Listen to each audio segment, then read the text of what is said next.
Hiraya Farm. Hiraya East Farm. Hiraya East Farm. So, nandiyan na tayo. So, ang pwede nyo siyang i-develop as farm para sa family nyo, rest house, and pwede din siyang gawing Airbnb. And you know, so nakikita nyo yung mga puti-puti na yan. Hindi ko... Tapos, konting usog ka pa doon, nandyan na yung Laguna, Dibay. So,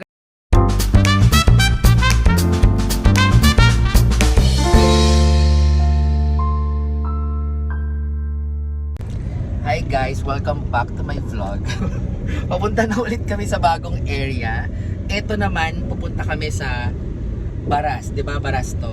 Yes. So kung naalala nyo yung Pagsibol noon, malapit lang yun doon sa Pagsibol Village. But itong pupuntahan namin is farm lot naman siya. Kaya nakaka-excite talaga for me lagi ang farm lot. Ayan, kasi pag farm lot, ikaw syempre ang magbi-build from scratch yun. So kaya may freedom ka na gawin. Pero kung nagmamadali ka naman, gusto mo naman talaga na lilipat ka na lang ng bahay, edi mag house and lot ka. Pero kung hindi naman gano'n ang goal mo sa pagbili ng property, pwedeng investment. Anong mga pwedeng gawin sa farm lot? Investment, number 1. Rest house. Itong pupuntahan namin, pwede nyo gawing Airbnb kasi maganda talaga. Overlooking. Overlooking. Ano ang nakikita sa overlooking? Over.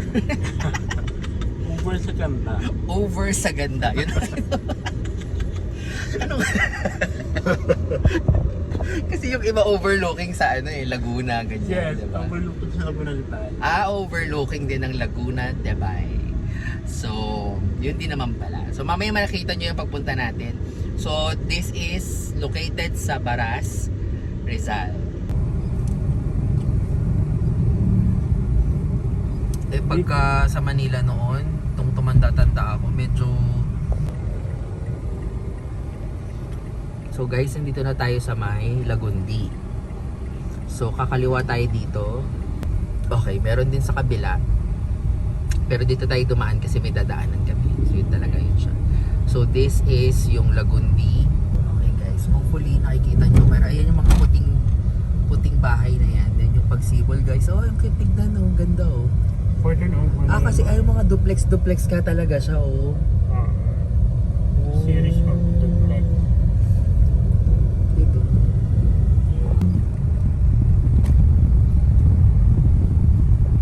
Buti ka tinatok no? Parang nantok. Nantok pa siya. Mais ka. Parang makakatok bigla yung ano. Doon kasi kailangan kasi lobit ng paan. No? Parang bagal-bagal ng life no? Super slow. Parang masyadong laid back. Yeah. So guys, papasok na tayo dito sa farm. So yun, yung kabila pa ng PL. Okay. Tapos pala dito guys, may mga NHA pala rito. NHA is ano, National Housing Authority. Di ba no? Pero dito may mga tumira. So may community talaga. Pero parang ang daming bahay na walang nakatira. So guys, nandito na tayo sa farm lot. Ayan, ito yung gate. Na para bang kanya tong property kasi kung makabukas lang siya. Kailangan natin insara, Ganun, baka ganun. makawala yung aking mga papoy. So, we're here. And ano nga ba to? Yung mga Farm. Hiraya Farm. Hiraya East Farm. Hiraya East Farm. So, nandiyan na tayo. So, yun nga, dito sa right side ko, may yung mga NHA yan. Entrance road yan. Tapos ano mga lote? Ito na ba? Ayun, may mga blockings na nakalagay. Yung blockings yung mga flag na maliliit. With black and lot. Ay, nakalagay yung black and lot. Yan. O, yan. Nakita ko na siya. Okay guys. So, ayun na yung mga lupang binibenta. Kaso, yung daanan, yung kalsada, ito lang. Ito yung pinaka-entrance. Okay. So, kung gusto mo siyang lagyan ng bahay in the future, I think they will develop the road. i-develop tong road na to. Ayun. Okay. So, ang mga cuts dito, anong pinakamaliit? Minimum of 500. Kapag ano, nabalahaw. Ito. Kasi pagka tag-ulan. Pagtag-ulan. O, tingnan nyo parang autumn. Korea tayo. Korea. Autumn. Ayan guys, may mga flag na yan. Kasi talaga farm lot talaga siya. Alam mo nung bata ako, pangarap ko magkaroon ng ganito. Nung super bata ako. Kasi mahilig pa tayo manood ng mga Sedi, ang Munting Prinsipe. Heidi. This is a farm talaga, pero hindi sila nagpo-produce for the market. For personal. Kumbaga personal. Personal. Oo. Over niya tingnan yun apart, yung mga na-reserve na. So guys, ayan.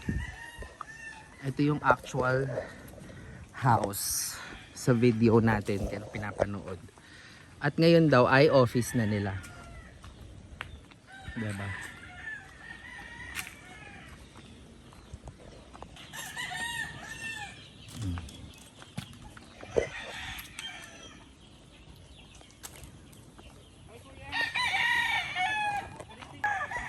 Okay, so ayan daw yung Laguna Divide dyan. Yan lang din yung makikita. Dami manok po, guys. Ito ba kasama to sa binibenta? Ito? Pero may-ari na. Black. Kasi ito naman yung mamaya. Ayun, black. Ito yung pinakamataas ng pad. Pero pag ganun yung property kasi. Sloping.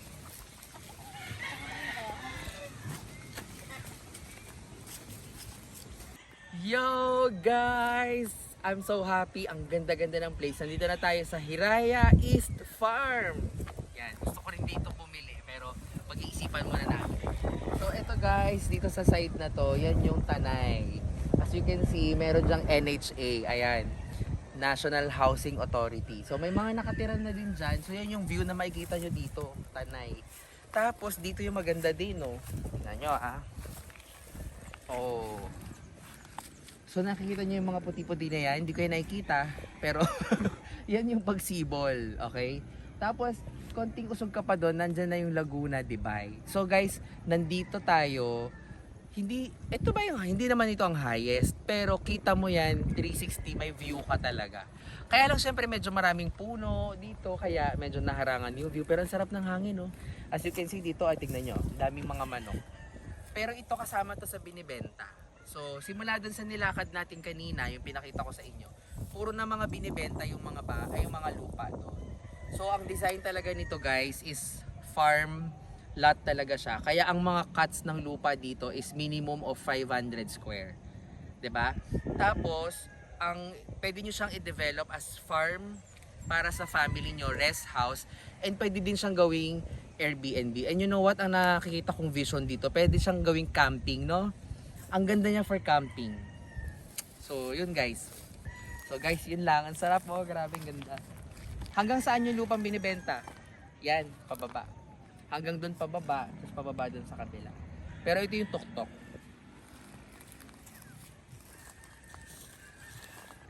Madami pa tayong available dito, kaya chance nyo na, kasi lalo ganito nag-vlog ako.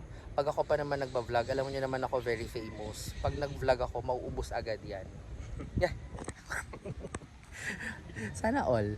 Naubos pero sa iba bumili. Yan kayo eh. Sa akin nyo napanood pero sa iba kayo nagtanong. 'Di ba? Kayo eh. Okay guys, so ito na nga as you can see. May nakasulat dito. Block 3, Lot 10. Yan. Hiraya East Farm. 'Di ba? Tapos guys, ito meron pa dito. Kung ako mamimili, parang di gusto ko dito. Hindi, parang gusto ko dito sa side na to. Okay guys, ito yung Block 3, Lot 7. Ayan, pababayan na siya dyan. Tapos may kalsada doon sa baba in the future na i-develop. 'Di ba? Tapos the rest, ayun pa. Yun, mga papunta doon. Doon yung mga bata. Doon yung ibang mga lupa. Patag na dyan.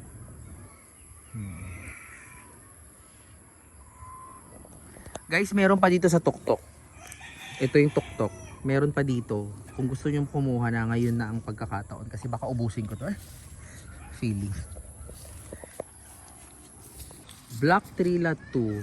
Sold na ba to? Hindi pa. Hindi pa. So guys, ito yung actually dito parang madami pang hindi sold.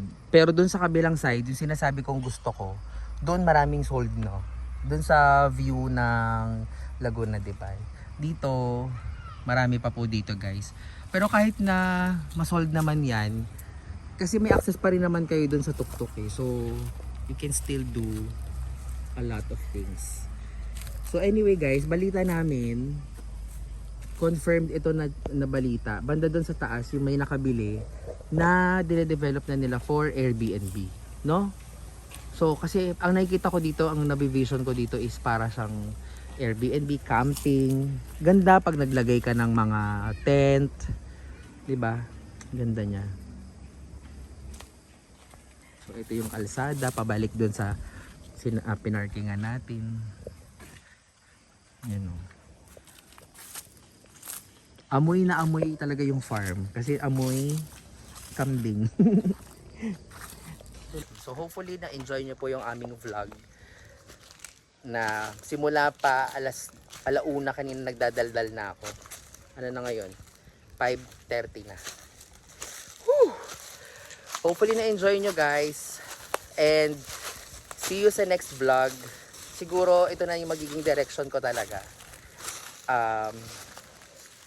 Mga properties, mga bahay-bahay, 'di ba? Until makabili na rin ako ng sarili nating property, 'di ba? Why not? So please support my vlog. Like, share, comment. At pwede nyo rin copy yung link tapos i-DM nyo, i-PM nyo yung mga friends nyo. Grabing support. Thank you guys for watching. With me is Master Romy, our broker, and Master Do, the Broken. See you guys.